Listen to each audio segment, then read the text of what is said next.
del país. No hay una guerra como tal. El proceso de paz en nuestro país pudo haberse dado hace mucho tiempo, pero es que no conviene, porque es que la guerra nutre armas, nutre uniformes, nutre préstamos, nutre la intervención extranjera con un apoyo, por ejemplo, con el Plan Colombia de parte de Estados Unidos hacia nuestro país. Esa visión es la que determina que el militarismo como tal no protege a los seres humanos.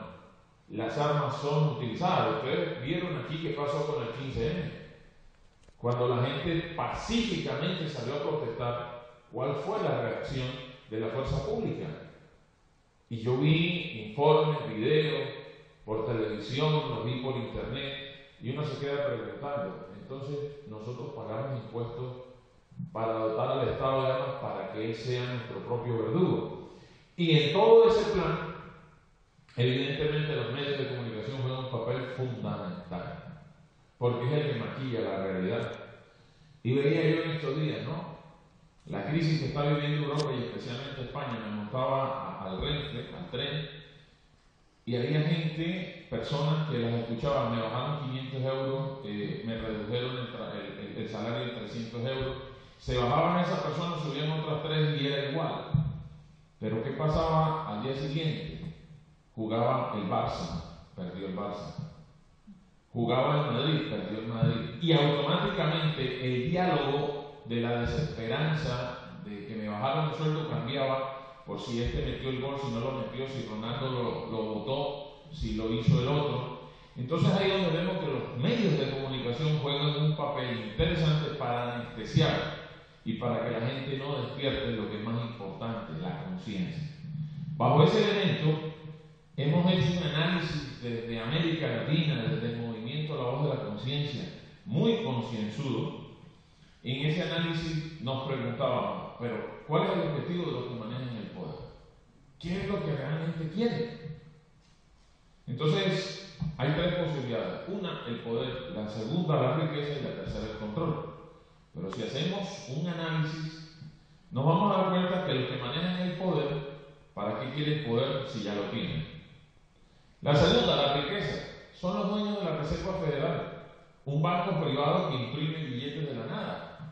O sea que si es dinero, tienen todo el poderío. La moneda de Estados Unidos es una moneda fiat, no la respalda el oro, no la respalda nada, solo la confianza que tiene el mundo en la economía de los Estados Unidos. Bajo ese principio se creó el euro. O sea que el papel que hoy tenemos como moneda, realmente, si nosotros fuésemos al banco a que nos dijeran cuál era el título o valor que representa, vamos a encontrar que nos dicen que es una moneda fiat. Fiat significa nada, que no tiene respaldo y que no tiene valor. Si ya tienen entonces el poder, tienen la riqueza, evidentemente tienen el control. ¿Qué buscan entonces del ser humano? Estas 3 fuerzas, sencillamente algo. Buscan precisamente que la gente esté en depresión, en sufrimiento, porque necesitan que el ser humano no despierte la conciencia de lo que él es. Y han armado toda esta parafernalia precisamente porque el día que el ser humano se dé cuenta del potencial que trae, y ahí aprendía del doctor Francisco esa frase del trabajo, de lo que es el trabajo vocacional.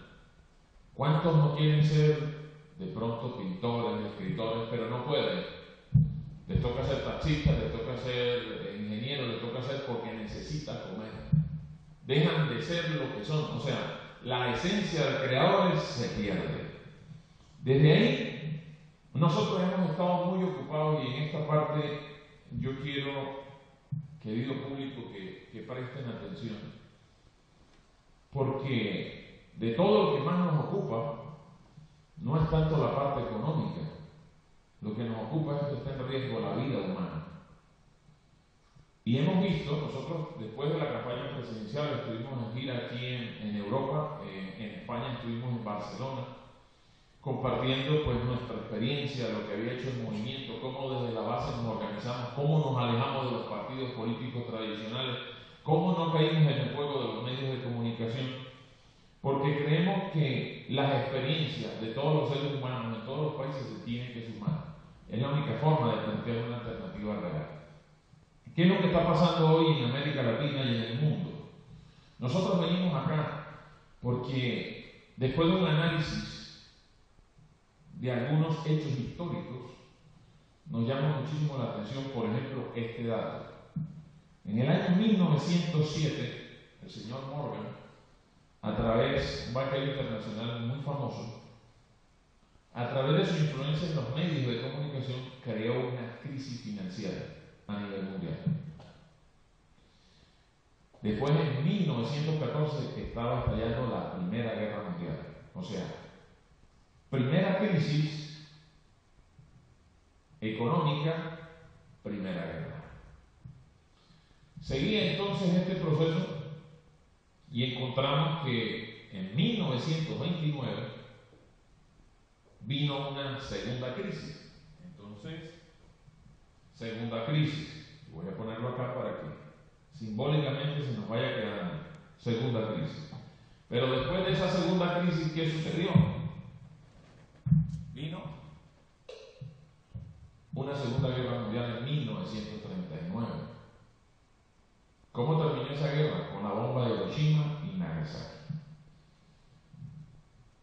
Los mismos que crearon la ONU, Inglaterra y Estados Unidos, que nos dijeron a los demás países del mundo que nos uniéramos para que eso jamás volviera a suceder, son los mismos que cuando se iba a hacer la invasión a Irak no tuvieron en cuenta a la ONU.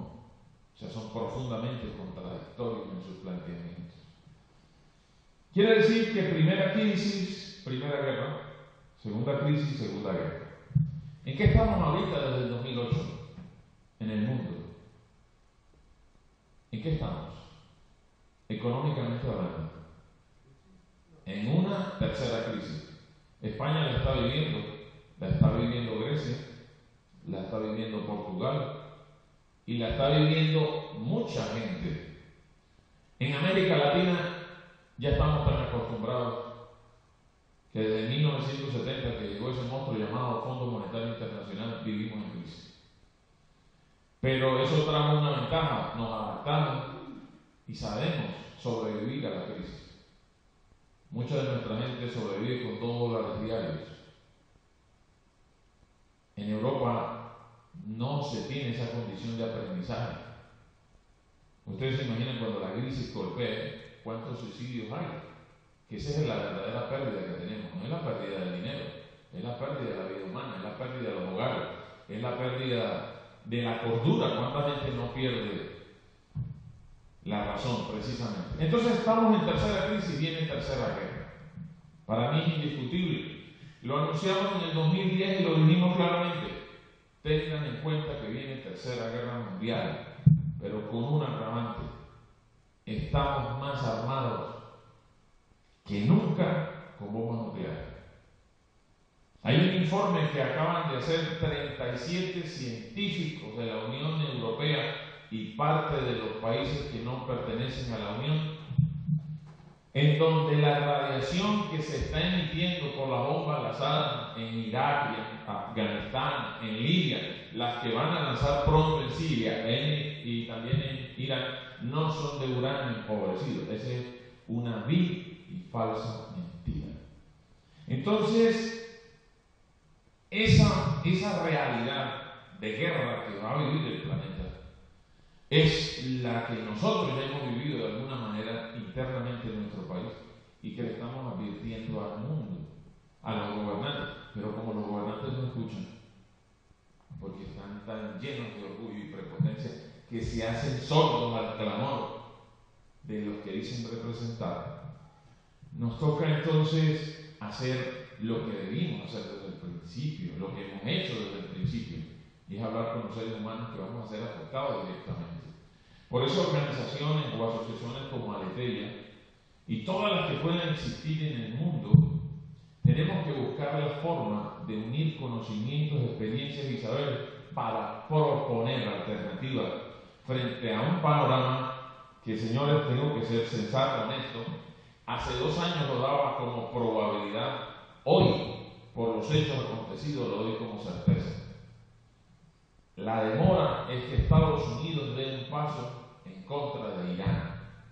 Y recuerden que un presidente de España comprometió a un pueblo completo cuando dio su voto para la invasión contra Irak. Si no estoy mal, y la memoria no me falla, era el señor Aznar. Eso comprometió entonces precisamente a todo un pueblo, al pueblo español, y seguramente muchos de ustedes no estaban de acuerdo con eso. Y creo que ningún ser humano que esté con dos dedos de frente, pues quiere que se acabe precisamente lo que más valoramos, la vida.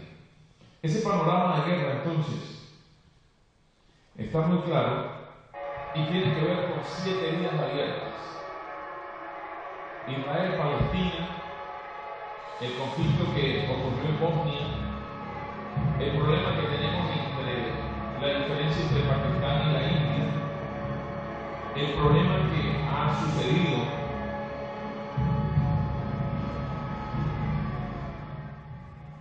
entre Corea del Norte y Corea del Sur, el problema de invasión precisamente de Rusia y Georgia. O sea que tenemos varios elementos interesantes para ponernos a pensar que sí hay una gran posibilidad de guerra en el mundo. Y ahora complemente de eso a lo que sucedió en Libia. Lo que va a suceder en Siria, y pare de contar cuando toquen a Irán, porque ya hay intereses económicos de por medio. China y Rusia necesitan estratégicamente del petróleo de Irán. O sea que van a entrar a proteger, no precisamente porque estén preocupados por la vida de los iraníes, inocentes que no tienen nada que ver con la guerra, sino por sus intereses económicos y geoestratégicos a nivel mundial. Este panorama yo creo que tiene que sensibilizarnos por encima de las ideologías, por encima del partido, por encima si somos de Latinoamérica, o si somos de Europa, o si somos africanos, o somos asiáticos. Es que el problema es que está desapareciendo la vida. Y el día que desaparezca la vida, entonces ¿para qué sirve todo lo que hemos construido?